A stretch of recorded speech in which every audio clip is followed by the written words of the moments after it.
अपने तसाहल को मुकद्दर कर मत नाम दीजिए, अपनी सुस्ती को मुकद्दर का नाम मत दीजिए। हजरात गिरामी, मेरे नज़दीक मुकद्दर इस दुनिया में कोई शय नहीं है, कोई वाक़या नहीं होता। ये प्रोटोकॉल है, ये असबाब दुनिया है। असबाब दुनिया को मुकद्दर नहीं कहा जा सकता। मुकद्दर तो वो है जो इस दुनिया के बाद आपको नसीब होना। 1 बिलियन और ट्रिलियन ईयर्स की लाइफ मुकद्दर है। देखिए, अकल यही गलती करती है कि मैं अपनी उस तवील तरीन जिंदगी को तो मुकद्दर नहीं समझता, मैं हेवन और हेल को मुकद्दर नहीं समझता, मैं एक मुकम्मल बर्बाद जिंदगी को मुकद्दर समझता हूं, मैं अपनी मुकम्मल आसाइश की जिंदगी को मुकद्दर समझता हूं।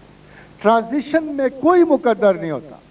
गुजरते हुए लम्हे कभी किसी मुस्तकिल मुकद्दर की निशानदही नहीं करते।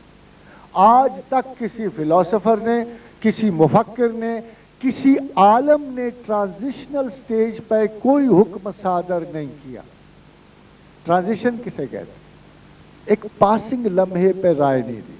अगर एक मैच हो रहा हो और 2 टीमें मैच खेल रही हों और इब्तदाई हाल में एक टीम गोल कर दे दूसरी टीम पर, तो कभी भी उस पर ये जजमेंट पास नहीं कर सकते कि finally this team is going to. आप अंदाजा लगा सकते हैं मगर फैसला कुन बात नहीं कर सकते। इसी तरह जब एक जिंदगी जिसको हम इब्तला में, महन में, कमरा इम्तहान में गुजार रहे हैं, जो इस पूरी गैलेक्शियल लाइफ के मुकाबले में इतनी माइनर, इतनी मामूली है कि उसकी कोई हैसियत नहीं बनती, उसे आप मुकद्दर कैसे कह सकते?